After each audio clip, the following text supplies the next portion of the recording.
gustong mangyari. Submarine cable network sa Pilipinas ilulunsad para mapabilis ang internet. Sana naman. Sana naman. Para naman itong ating mga manonood, hindi nagsasabi laging lag ka, boss dada, choppy ka, chubby. O kaya dapat mga bossing ito, suportahan natin itong proyekto na ito ng pamahalaan, itong submarine cable network, at sana talaga namang mapabilis na ang internet sa Pilipinas. Tayo ang may pinakabulok na internet sa Pilipinas. Alam mo ba pagka yung mga taga-China daw ay nagpo-proxy, gumagamit sila ng mga proxy, mga paid na mga proxy sa internet para makapag-browse sila ng mga YouPorn, yung red porn, ganyan ng Facebook, kasi walang Facebook sa China. Mamimili ka kasi ng bansa kung saan ka didikit, kung Singapore, Japan, ganyan. Pag Philippines daw, wala daw. Sa Philippines daw, makakapag-internet ka. Makakapasok ka sa mga sites na prohibited sa China. Pero kapag hindi naman daw umaandar dahil sa sobrang bagal ng internet natin.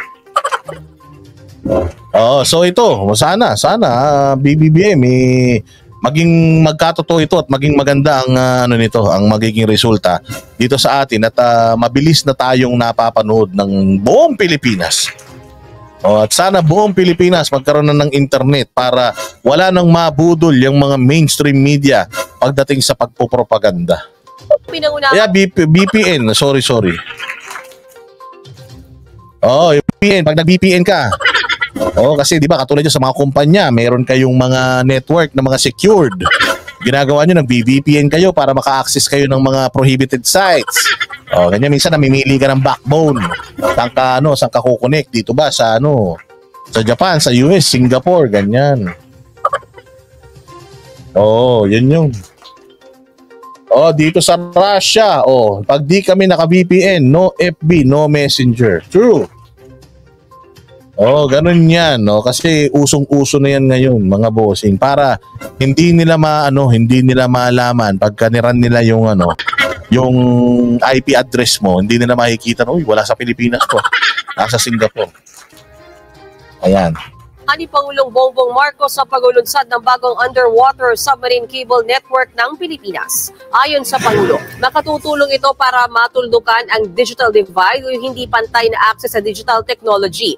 Bunsod ito ng mahina o kawalan ng internet connection. Sa pamamagitan ng Philippine Domestic Submarine Cable Network, mapapabilis ang internet sa anumang panig ng bansa. Ito ang pinakamahabang fiber cable na daraan sa ilalim ng dagat mula Luzon hanggang Mindanao. May haba itong 2,500 kilometers. Kumpiyansa si PBBM na makatutulong ito sa digitalization ng gobyerno para mapabilis ang mga transaksyon. Makahihikayat din daw ito ng mga negosyong may kinalaman sa teknolohiya. Fairness advocate kasi talaga si PBBM ng technology. Sabi niya daw siya certain geek daw siya. Nerd daw siya. Mahilig siya sa technology. Actually, gusto nga daw niya maging scientist.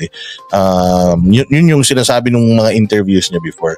And gusto niya talaga i-automate yung lahat ng mga government agencies sa Pilipinas kasi nga mas madali daw yun. And alam naman natin sobrang bagal talaga ng internet natin dito. At sinabi naman niya yun na kahit nung mga kampanya pa, pag tinatanong siya, nai-interview siya, yun talaga isa sa mga masasabi nating gustong-gusto niyang gawin, yung mapalaganap ang internet sa buong Pilipinas at mapabilis yung serbisyo ng internet.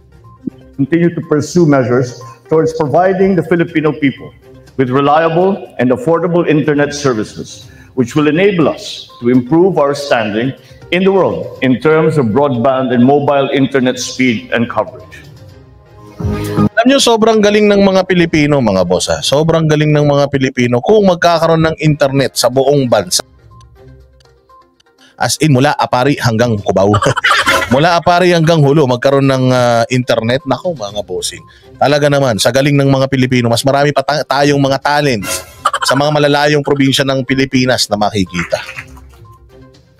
Apakahusay niyan. Kaya sana magkatotoo yan, para hindi na natin kailangan pang bumili nung kay Elon Musk. Yung meron si Banat Bay nun, ang mahal-mahal nun eh. Yung Starlink, ang mahal nun.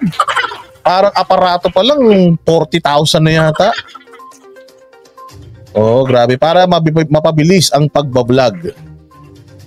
Siyempre, para din malay mo, may mga mauhusay na mga online sellers sa Visayas at Mindanao na hindi nararating ng ng internet o yung kanilang mga produkto. Halimbawa, sibuyas, mga manok, mga baka. O may post nila, looking for manok. Marami kami dito sa Kidapawan. Ganyan. Looking for sibuyas. Madami kami dito sa ganitong barangay sa Isabela. Di ba, at least alam na natin, marami daw doon tayo bumili. Somewhat malaki ang may tutulong talaga nitong nitong pagbilis ng internet. Yan talaga problema natin eh. Kahit sa mga gobyerno, punta ka sa LTO. Share offline po eh. Share offline po. Balik na lang kayo bukas. Sobrang daming nasasayang na oras dahil sa hayop na offline na yan. Nung nakaraan nga kukuha ako ng kukuha ako ng padala sa Cebuana Luwilier. Sabi sa akin ng guard, may kukunin po kayong padala. Oo, local po ba o international? International. Ganon. Bumalik ka na lang bukas kasi offline po.